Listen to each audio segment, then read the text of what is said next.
Archaic Records.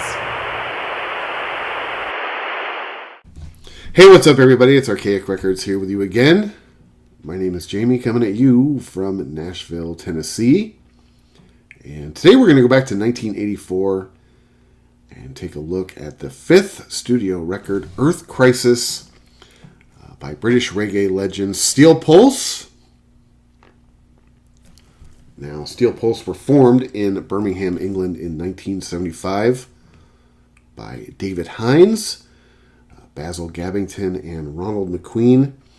All three of the original members of Steel Pulse have all listed Bob Marley's album Catch a Fire as being one of the biggest inspirations in the formation of the band. It's also been very well documented that in their early days, Steel Pulse were oftentimes refused live shows throughout their native Birmingham, England, based on their Rastafarian belief system.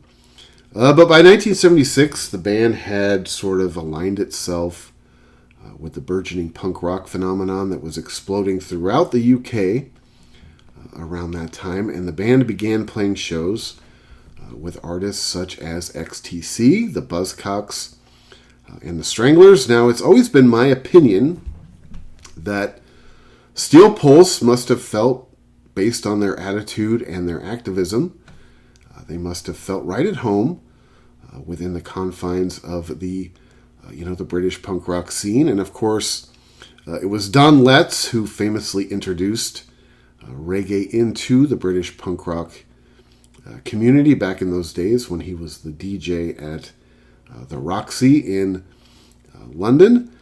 So I would always assume that the members of Steel Pulse must have felt right at home within that community, and their live shows must have been, I believe, welcomed or received very well, based on the fact that a lot of the young punks back in Britain in the mid-1970s were first sort of discovering this sort of strange and unusual music from the Caribbean that was being introduced to them famously by DJ Don Letts.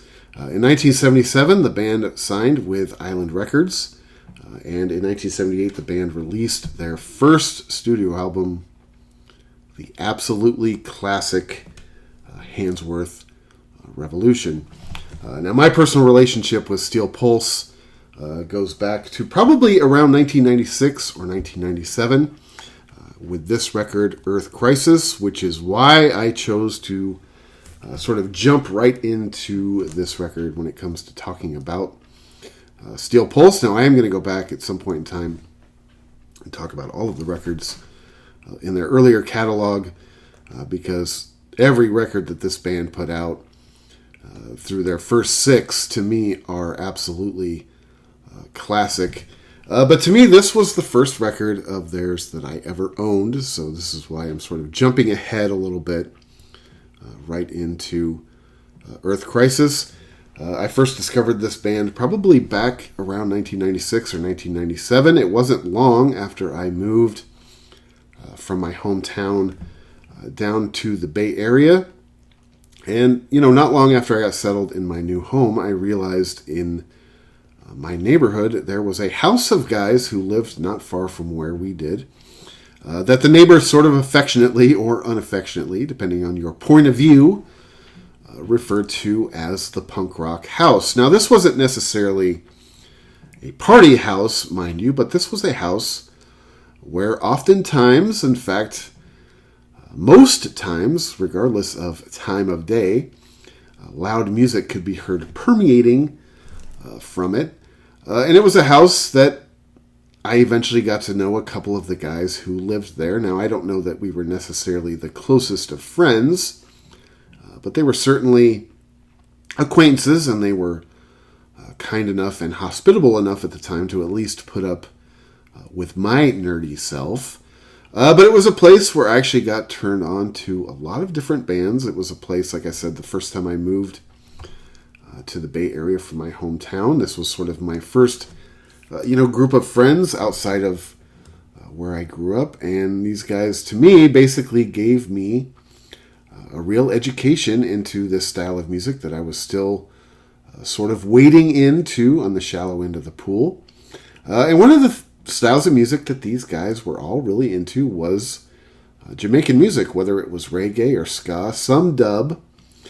And at the time when I first started hanging out with these guys, this was a style of music that I just didn't really have a tremendous amount of affection for, because before I moved to the Bay Area, I was living in a place called Chico. I was going to school up there. I was living not far from campus, not far from Greek Row. And if you know anything about the university or the school that is up in Chico, it is a notorious party school. And, you know, the Greek scene with all the fraternities is such a big thing, or at least it was back in the early 1990s. I can't imagine it not being now. But my association with Jamaican music was always the guys who lived on Frat Row, who were not necessarily, my cup of tea. These were not people that I had anything in common with. These weren't people that I sought out in friendship.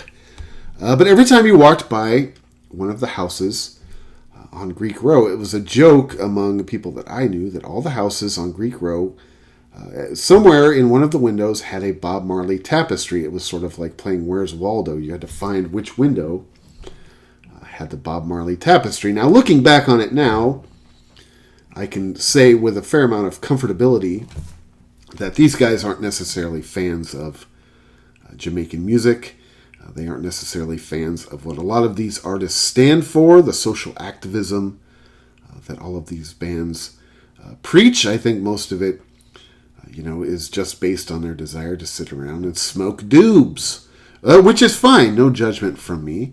That's definitely a part of the Rastafarian and, Jamaican music culture. But when I moved down to the Bay Area, that was sort of the image I had in my head.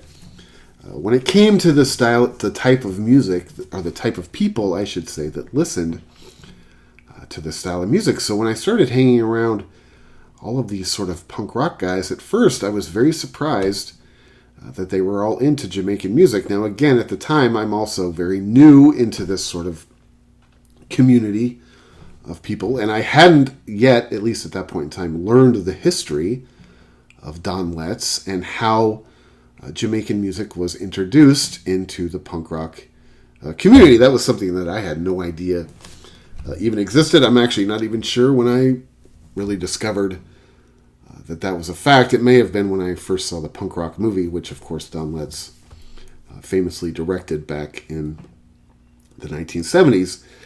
First, when I started hanging around with this group of guys, I was very sort of resistant to the style of music. In fact, a lot of times they would be sitting around, we would be sitting around, and somebody would, take requests when it came to the next record or CD to put on the stereo. And I remember distinctly there were times I'd say, just not any reggae, please. Oh my God, I can't take it anymore. But slowly over time, I began to sort of, loosen my grip on that stance. And I started to develop a little bit of an appreciation for it, to the point to where when, somebody would ask for requests regarding the next record to be mutually enjoyed by the group, I would say, hey, put on some good reggae. I want to hear something good. I don't want to necessarily hear Bob Marley. And I think I've mentioned this on this channel in the past because of that introduction I had to Jamaican music back in my hometown, surrounded by, the frat guys. I was actually very prejudiced against Bob Marley for a very long time. Even when I first started getting into Jamaican music and I first started buying Jamaican records, I didn't want anything to do with Bob Marley. I would even go as far as to say that I thought Bob Marley sucked, which of course is a ridiculous, horrific statement, I must say. But it was an attitude that sort of stuck with me for a while, based on these young gents that I was living around in Chico that I didn't have a lot of use for.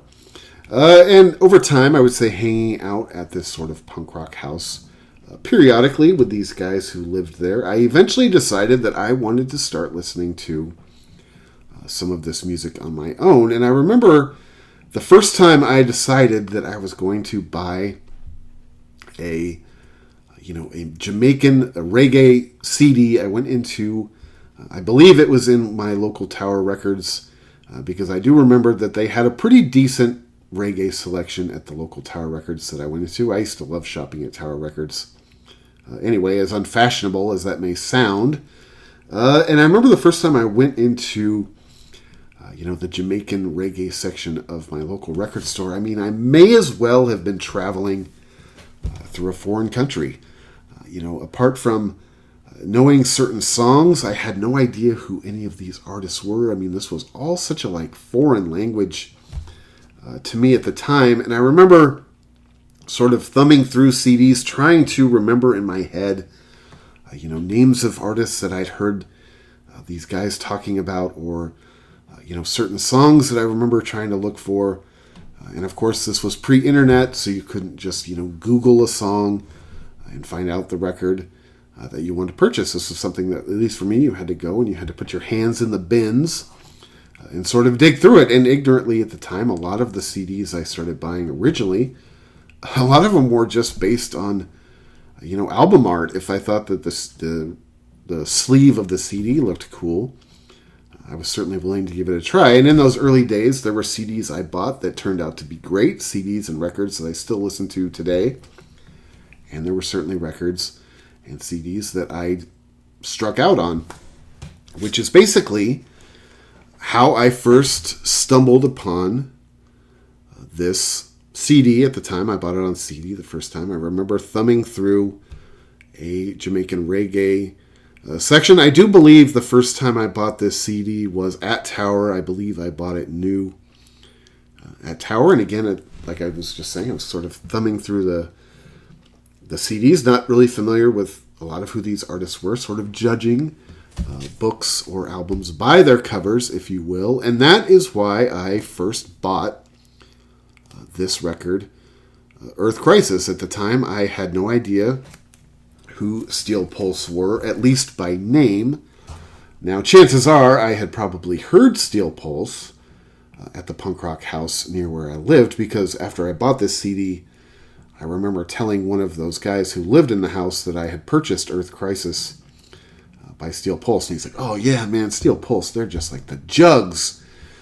So I knew that, I had heard them at least before. Now, I didn't necessarily recognize any of the songs off this record the first time I took it home, but I remember seeing this album cover, and of course it was on CD at the time, and thinking to myself, I don't care what this sounds like. I have to own this just based on the album art. To me, this is still one of my favorite album covers in the history of music. Now, the one sort of bicker I would have about it is that it is a little bit busy.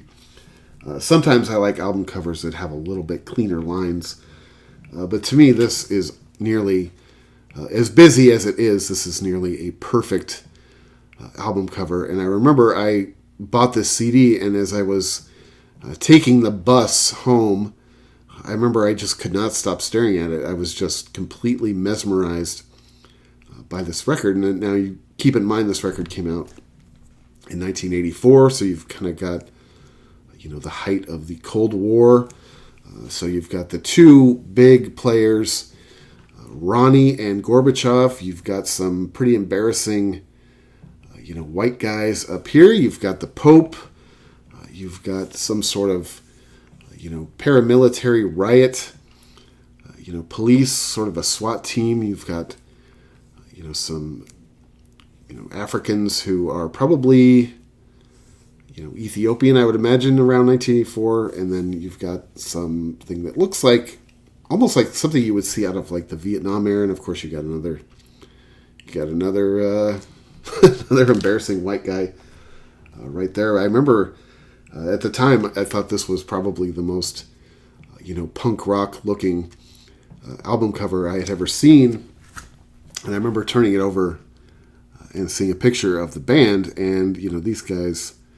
To me, I was just like, I don't know if there's a cooler looking band out there, just very superficially speaking. I mean, I thought these guys were just like the most, snug looking band that I'd ever seen. So I absolutely could not wait to take this record home and listen to it. And as soon as I did, this record just absolutely blew me away. I mean, Steel Pulse is a band that to today, probably almost 30 years after buying this record on CD the first time, Steel Pulse is a band that is easily in my top 10 favorite bands of all time, and probably my favorite reggae band, ever.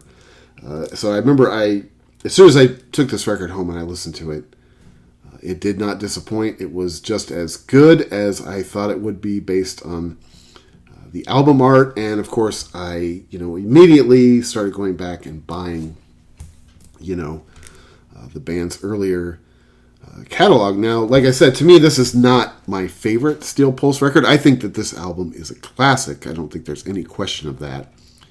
I would not say that Earth Crisis is necessarily my favorite record.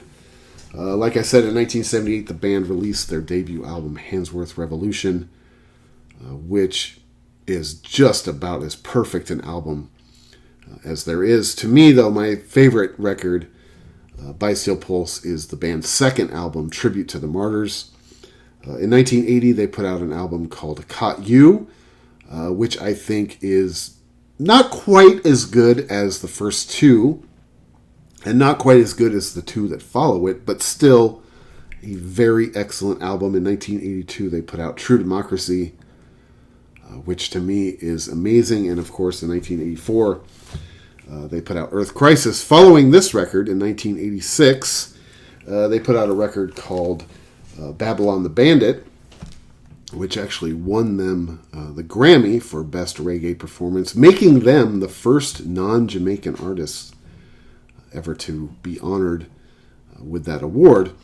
And to me, if you go back and you look at those 6 records, I mean, their first 6 records in a row, all 6 of those records, to me, I would put as near classic. Now, I don't know how many bands you can name whose first 6 records in a row are all basically on that level. Now, in 1988, the band released an album called State of Emergency, which, is pretty spotty in my opinion. And then from that point on, they've put out some records that I thought were really good, and they've put out some records that I thought were pretty clunky. But based just on the fact that those first 6 records, how good they are, this band is easily in my top 10 favorite bands of all time. Like I said, I already mentioned the album artwork. One of my favorite album covers still to this day.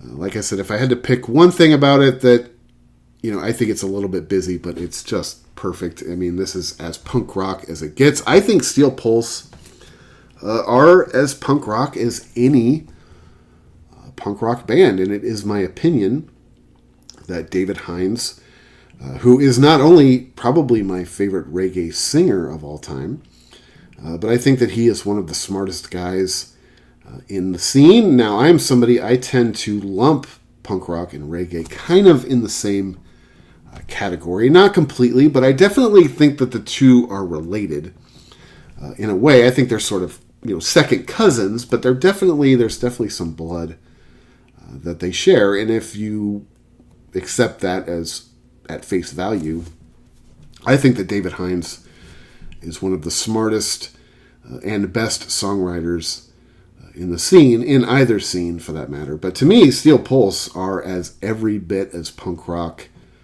as the Clash or the Sex Pistols or the Jam or Generation X or any of their contemporaries from those early days in Britain.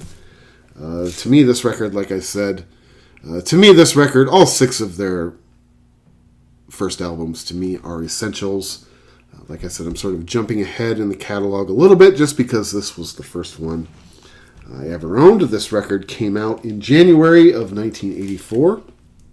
It was produced by Jimmy Hinds. I love the production on this record. I love David Hinds' voice. I have heard some people make the observation, I don't know if it's necessarily a complaint or not, but I've heard some people make the observation that they feel like this record is a little bit too produced, a little bit too polished. And although I could understand where you might be coming from if you hold that opinion, I don't necessarily agree with it. Now, yes, it's a little bit, more slick sounding than some of their earlier records.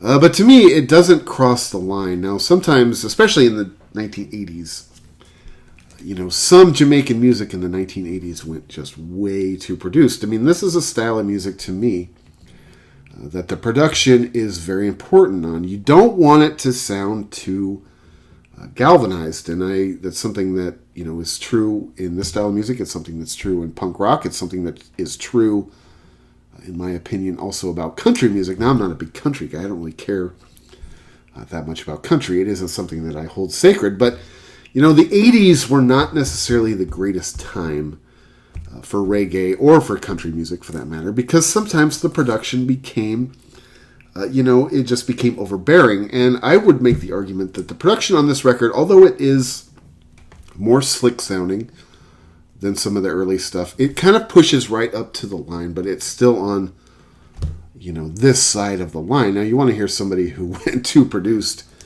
in the 1980s, and this is somebody that I love, is Jimmy Cliff. I mean, Jimmy Cliff is responsible for my favorite reggae record of all time, Wonderful World, Beautiful People. But you go listen to some of Jimmy Cliff's records in the 1980s. I mean, it just shoved through the threshold of too much production. I mean, some of his stuff in the mid to late 80s is almost unrecognizable, in my opinion. Now, I still listen to it sometimes. I still own those records. I mean, I'm an idiot, I guess, but they're not records that you would say hold up compared to his earlier material, and a lot of it is based on the production. I think some people, like I said, some people have said this one crosses the line. I don't. I think that the production on this record is good, kind of right up to the line. I don't think you want to go too much more produced than this record. The record that came after this, Babylon the Bandit, the record which won them the Grammy. Now, I would say that Babylon the Bandit, as much as I do think it is a borderline classic album, I do think they may have crossed the threshold a little bit on the production. And then after that, 1988 with State of Emergency, which is a record I don't love. Honestly, State of Emergency's got a couple okay songs on it, but for me, but Babylon the Bandit to me is the last record they put out that was like a classic. Anyway, the first song on this record is a song called Steppin' Out. That's another thing about this record that I kind of love, but it's also sort of like disappointing. This record only has 8 songs, and they're all so good. I mean, there isn't a single bad song, at least in my opinion, on this record. So it kind of leaves you wanting more, which I guess is, it's like sort of the old rule within show business is always leave your audience wanting more. But there's only 8 songs on this record. I think all 8 of the songs on this record are just the jugs. The first song, Steppin' Out, to me is sort of a love letter, not only about, reggae music, but Rastafarian culture in general. To me, this song is very upbeat, very infectious.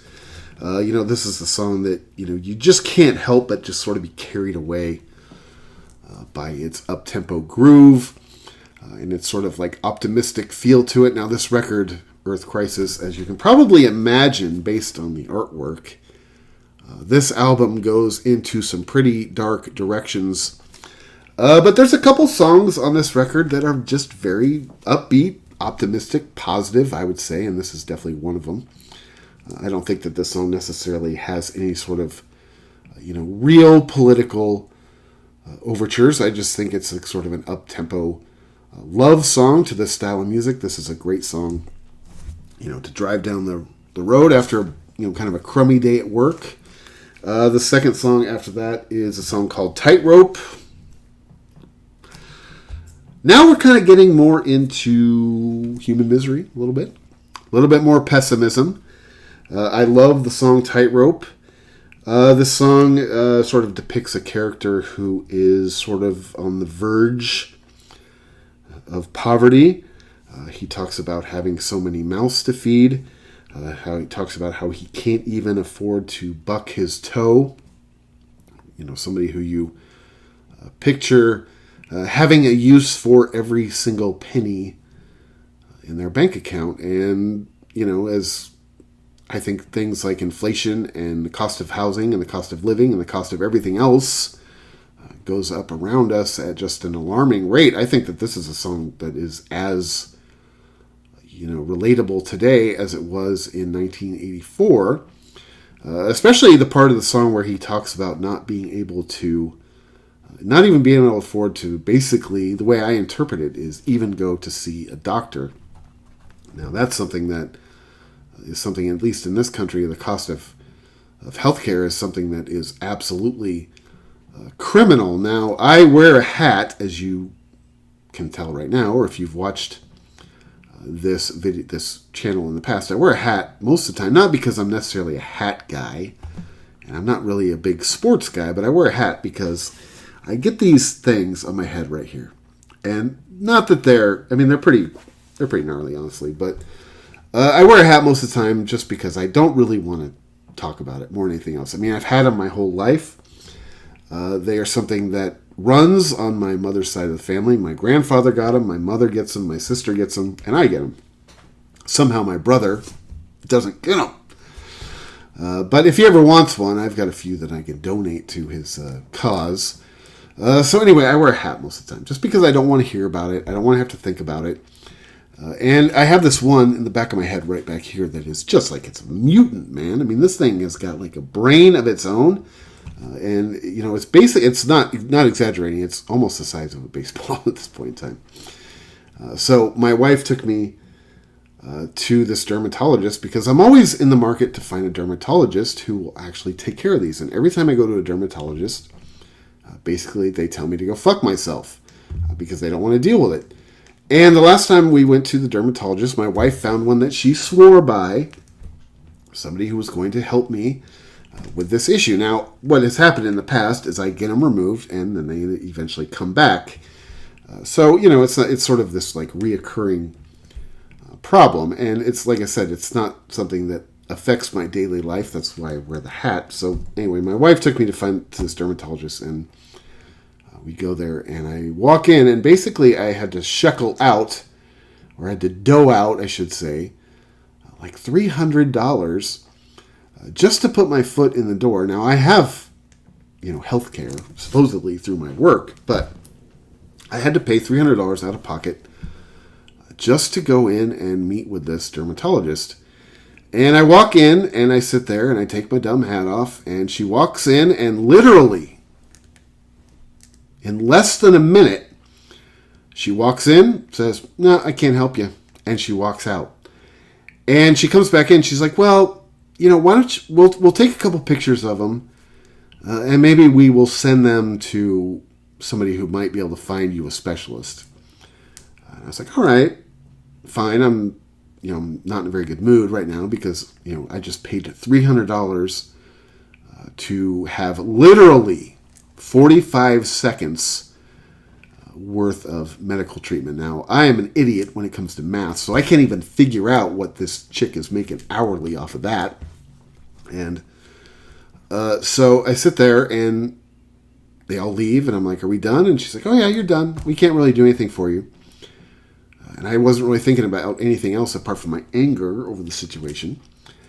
And we get in the car, and my wife and I are driving. And of course, I have been through this before with dermatologists. So I was telling my wife, I was like, "See, I told you." And she's like, "Oh, you just need to find somebody that can help you." And I think she felt bad because I just dropped $300 for nothing when I could have dropped $300 at my local record store. And I get a phone call like a couple minutes later from the nurse. And he's like, "Oh yeah, hey, I forgot to take those pictures. Do you want to take them for me? And you can just text them back to me." And I was like, "No, I'm not doing your job for $300 for the 45 seconds in which I was in your office. I think I'll take my business elsewhere, son." But that was my most recent, encounter with the American healthcare establishment. One of the things about living in Nashville is Nashville, of course, is known as being Music City, but really it's Medical City. This is a big, medical hub. And every time I meet somebody that's a doctor, I just kind of want to, vomit a little bit. I'm not going to lie to you. Anyway, I'm off topic. I love the song Tightrope. It is about somebody who is, struggling. It is pessimistic. It's sort of desperate. At the end of the day, at the end of the song, it talks about how as long as you have, Jah in your life or some sort of, spiritual anchor, that things will, will probably get you through to the next day. I'm not always that optimistic. Perhaps it's because I don't have a big, spiritual presence in my life. But, I'm also not living down to my last nickel every day, so I guess I'm fortunate in that sense. The next song after that is a song called Throne of Gold. Basically, this song, I believe it to be just a very beautiful, love song directed at one's spouse. You would suspect David Hinds, especially since he wrote the song.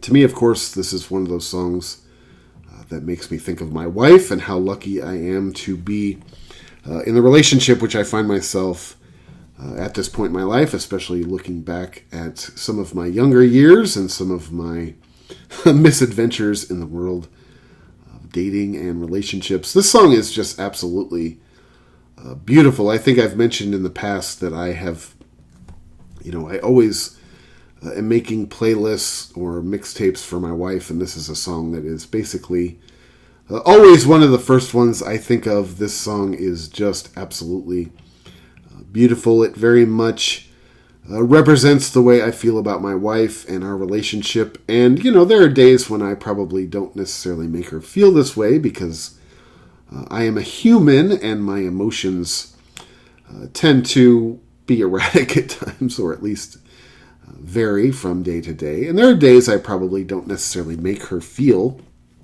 as if she is my queen. But I can assure you that she is, and I can't imagine my life without her. And I don't say that because she watches this channel, because she doesn't. I mean, she lives with me. She doesn't have to watch this stuff on YouTube, man. Come on. But this song does make me think of her. It's somebody that I can't even imagine. At this point in time, I literally can't imagine my wife, or my life. I knew I was going to do that. My life without my wife, I can't imagine it. I always sort of joke that, if something bad were to happen to her, God forbid, I would probably, take my dogs to my in-laws' house, and I would probably join her. Not going to lie to you. The next song after that closes out side one. One of my favorite songs on the record. I think it's safe to say that all 8 songs on this record are one of my favorite songs on the record, but the song is called Roller Skates.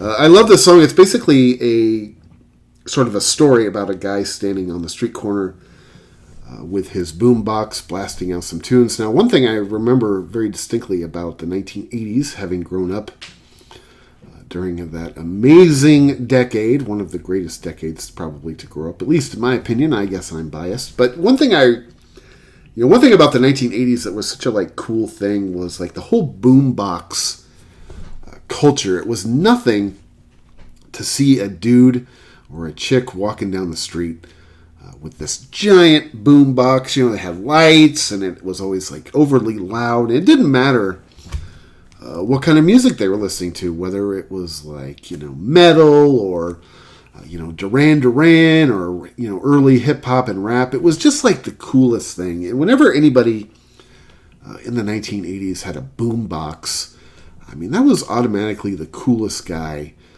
in that group. And I picture this song starts off the guy standing on the corner. He's got his boombox. He's kicking out some tunes. He's kicking it with some friends. And this guy rolls up in a big car, basically asking him for directions. I mean, who is this guy? Where's he from? So he asks for directions to try to find someplace. And immediately, as David Hinds turns down the music to come in and sort of help the guy get to where he's going, he's jumped by this guy's assailant, who grabs and smashes his radio, roughs him up, tussles up his clothing, and drives off. And you're like, what the fuck was that? What was that all about? That was completely unnecessary. He didn't even take any of my money. All he did was smash my radio and sort of tussle up my threads.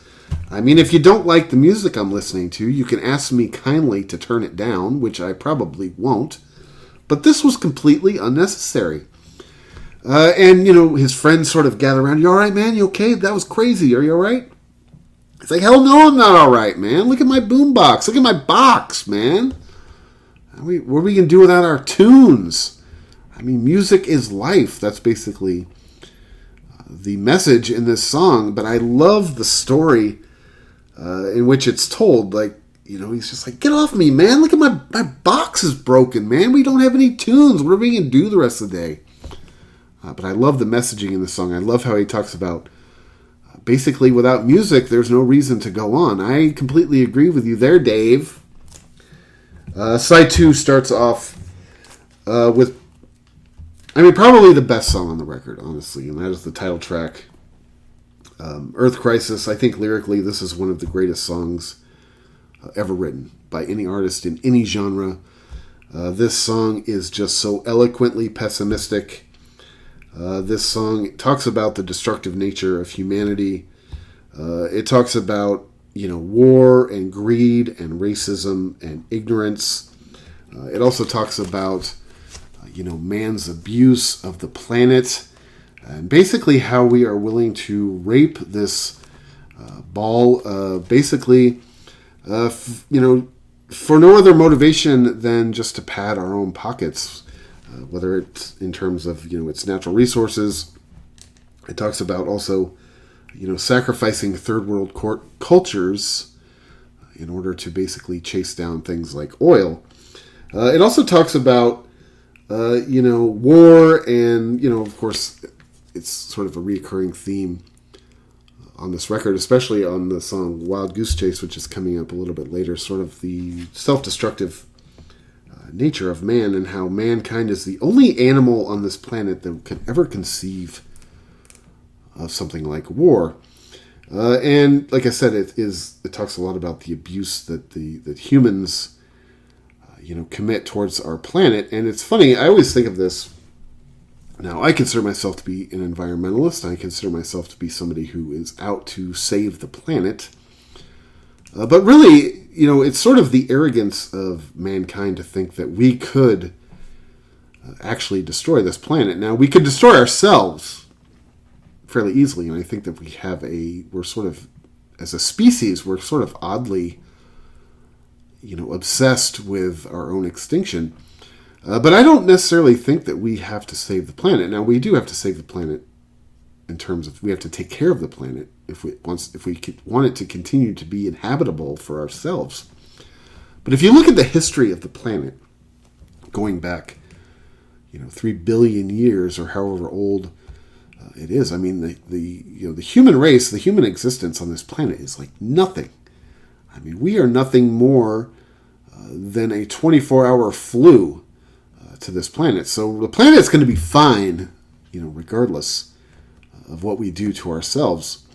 So it always sort of makes me laugh that we think that we can actually, as a people, we can save or destroy the planet. Because the planet, I think, is going to be here, regardless of whether or not we're here.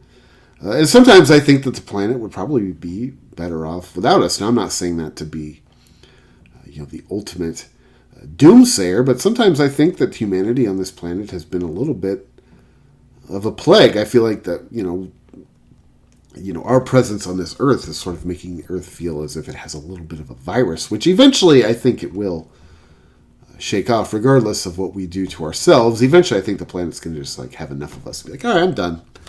But I love the song Earth Crisis. Like I said, this is probably my favorite song on the record. I think this is one of the best written songs in the history of any music that I've ever listened to. And like I said, it's just so eloquently put. It's so pessimistic. There's not really a silver lining, I would say, on the song Earth Crisis. The next song on side 2 is Bodyguard. Basically, I think the song talks about the evil of all politicians. And it's sort of told through the eyes of a character that's sort of like a Secret Service agent, I would imagine. But basically, it's basically how I feel about the song. Basically reflects the way I feel about all politicians. That's basically why I don't vote. That's basically why I don't get involved, especially we are heading into election season in this country coming up this summer. And if you look at the two main candidates we have, at least for our top political office in this country, I mean, there's no point in going out and supporting either one of these guys, or really anybody who runs for office, at least in my opinion. I make a conscious decision not to get involved, not to vote. I think the song is basically sort of depicts the way I feel about all elected officials, at least in this country. Now, I can't speak for other parts of the world. The next song after that is a song called Grab Education. I actually think that this is a relatively upbeat, optimistic song. I think that this song talks about, investing in our children. They are the future. Now, it's not put in as a cheesy a way as the old Whitney Houston song when she says, "I believe in our children are our future." To me, I think this song, talks about, be honest with them about the mistakes that we've made, so perhaps they can learn from them, and maybe their world will be a better one to inhabit than ours is. I really like this song. I think it is optimistic, especially compared to some of the other songs on this record. Now, sometimes I'm not the most optimistic person by nature, and as I'm somebody who is reaching my mid-40s, I'm somebody, when I look around at the world, when I look at generations that are younger than myself, I don't necessarily feel this sort of sense of optimism. Just the other day, I was in the barber shop, and this guy came in. He was probably 22, 23 years old or so, considerably younger than I am, somebody who I would say is, part of our future. And he had to come in, and in order to get a haircut, the guy had to come in with his mommy, who had to tell him how to get his hair cut. And I kept thinking to myself, this guy is got a beard, and he needs his mommy to come in and hold his hand and tell him how to get a haircut. It did not necessarily make me super optimistic for the future of our species. The roughest part of the whole experience was after the guy got his haircut. Apparently the mother liked the haircut, which at the end of the day was all that matters. Now, I was a fucking nerd when I was a kid, but as soon as I turned 18, I basically wanted to kind of put a little distance between myself and my parents, just because it's part of being an adult. But for this guy and his mother, that was definitely not part of their plan. But after the barber finished cutting his hair, the mom made this big scene because she thought the haircut was just pretty snug. And she was saying, "Isn't he handsome? Oh my God, look how handsome he is." Now keep in mind, this is not a 5-year-old kid. This is a 23-year-old man with facial hair. I remember sitting there thinking to myself,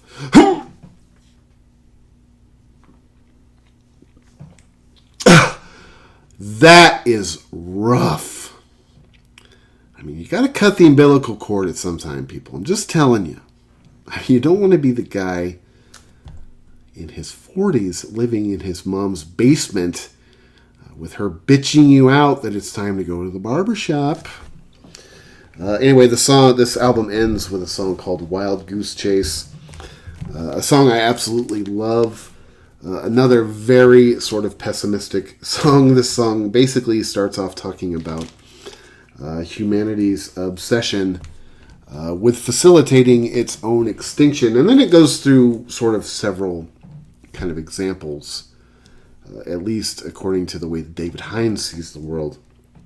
Now, the first example he gives is something like nuclear weaponry, which is something that, I completely agree with. It's something I don't understand why we as a species, have ever invented or created something that is basically designed to wipe us all out. Another example that he talks about is contraception, and he calls it legal murder. In the song, he refers to abortion as legal murder. Now, that's not something that I necessarily agree with. Without becoming overly political on this channel, I am somebody who is pro-choice. I always have been. In fact, I think we need to thin the herd that we have here a little bit as it stands. But that is something that is very, true to the Rastafarian doctrine. They tend to be pro-life. This is something a lot of people don't really know about Rastafarianism, and I'm certainly no expert. But there is a real sort of, fundamentalist sort of, value system within Rastafarianism. And, Rastafarianism is Christian-based. I have a book, I read it recently it's basically about Rastafarianism, and the book is written by a guy who is not only a Catholic priest, but he is also a cultural anthropologist. So he writes this book about Rastafarianism, where he breaks it down as both a religion and as a culture. One of the things he talks about in the book, as far as the denominational side of Rastafarianism, was he was surprised how fundamentalist it actually is in a lot of its viewpoints. Now, you think of Rastafarians as being a bunch of peace-loving, dope-smoking hippies, which in some cases they are, but they actually do have a lot of very fundamentalist viewpoints. They're all very pro-life. Women typically don't work. Women sort of have their place within that community. So for David Hinds to come out and have a song where he makes a very bold pro-life statement, calling something like abortion legal murder, is par for the course when it comes to Rastafarianism, at least as far as I understand it, based on this book that I read. Now, the book, it was funny because I have the book over there. I was going to grab it before I started this video, but I forgot. But the book isn't very thick. I mean, it's something that should be a relatively easy read, but the book read sort of like a textbook. It took me a long time to get through it. The guy who wrote it, he did a lot of research, and it was well written in the sense that it was well researched, and he covered a lot of things I thought were cool, but as far as his writing style, it was as bland as you can imagine. So, that's one thing that a lot of people I don't think understand about Rastafarianism, is that there is a real fundamentalist Christian side to a lot of their politics. After that, he talks about things like robots and AI, and how basically humans are trying to replace themselves, rendering us practically useless. And I mean, that's something, if you live in 2024, especially now with a lot of young people's kind of obsession with AI, it seems prophetic in this song. AI is something that kind of gives me the heebie-jeebies. To be perfectly honest with you, it's something that my wife, who is, in fairness, she's 13 years younger than I am, it's something that she's sort of begun dabbling with, and she thinks is kind of fun. It's something I don't necessarily think is fun, and something I'm a little bit distrustful of, honestly. After that, it talks about chemicals in our food, basically to increase profitability, but at the cost of poisoning the populace. The side effect is making people fat and sick. And and what we've done, at least in my opinion, and I'm not saying this as if I'm Richard Simmons over here, but as we've seen, at least it's fairly obvious, if you walk around and make just general observations, we at least in this country, the United States, now I realize it's a lot different. In Europe, I've talked to a lot of people who've traveled through Europe, and I don't think Europe has the same epidemic that we have in this country, but at least in this country, we are becoming very sedentary. We are people who live on very highly processed foods, and we are a culture, at least in this country, of people whose weight is sort of out of control. Now, instead of looking at this problem and thinking to ourselves, okay, we need to collectively get together and go back to the gym and get ourselves in shape and try to pound down a few less sacks of hot Cheetos throughout the year, what did we do? We come up with terms like fat shaming and body positivity, and we've literally got to the point to where it's literally better to die than to have your feelings hurt. I mean, I feel like, honestly, in this country, somebody would much rather drop dead in their 30s of a heart attack, then somebody out of concern come up to them and say, hey, you know what? You might want to, get yourself into shape. You are heading down a bad road if you don't get this thing under control. Now, one of the things that I love about this kind of like fat shaming, this sort of woke, movement in this country, and I'm not here or there on the whole woke thing, but, one thing I love about it is when it comes to things like religion, people love to use the word science. Well, science says, yeah. It's basically to belittle Christianity and things like that. And I'm no Christian, so, have at it. But when it comes to something like health and fitness, suddenly science is like thrown out the window because science hurts people's feelings who are overweight. You say, hey, look, it's not healthy to weigh 3.5 bills. I mean, there's just no way that you can advocate that it is. But these people who are into the body positivity and this sort of, anti-fat shaming, they throw science aside at that because you don't want to hurt anybody's feelings. Yeah, but what if your friend drops dead when they're 40? Well, at least their feelings weren't hurt. That's one of the things that he talks about in this song. He also talks about science and technology, how they've run amok. And one of my favorite lyrics in the entire song, and again, this is very prophetic living in 2024. He says, this world is an unconscious laboratory. And basically, at the end of the song, he asks, where are the limits on technology? What is the ceiling of which we are willing to put up with as a global community? It's something that makes me wonder all the time. It's the same thing I wonder all the time. I mean, I'm a kid who grew up in the 1980s, pre-internet. I mean, this is all stuff that's still not native to me. Now, I'm not saying that I don't use my smartphone and technology as much as anybody else. I do, more so even than I'm sometimes proud to admit. But I love that song, The World is an Unconscious. I love that lyric, The world is an unconscious laboratory. It really does feel like the song was written for 2024. Very prophetic, very forward-thinking. 30 years ago. 40 years ago. 40 years ago. This record came out 40 years ago. I just realized that. I was saying 30 years ago, but it's actually 40 years ago. Very prophetic song to close out the record. Anyway, like I said, to me, this record was the first record I ever owned by Steel Pulse, a band that is easily in my top 10 favorite bands of all time. Probably my favorite reggae artist in the world. Like I said, that's why I sort of jumped ahead in the catalog. To start with this one, as I know it's the 5th record in the catalog, I own all of them. So next time we delve into Steel Pulse, I will probably start from the beginning. But for me, this was where my relationship with this band began. A relationship which began in 1996.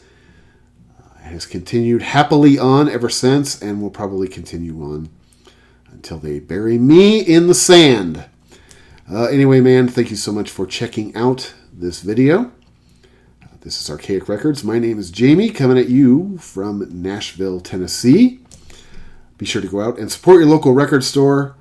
Check back every week for Morrissey Monday, a weekly celebration of all things Morrissey and the Smiths, as well as other record content and album reviews throughout the week.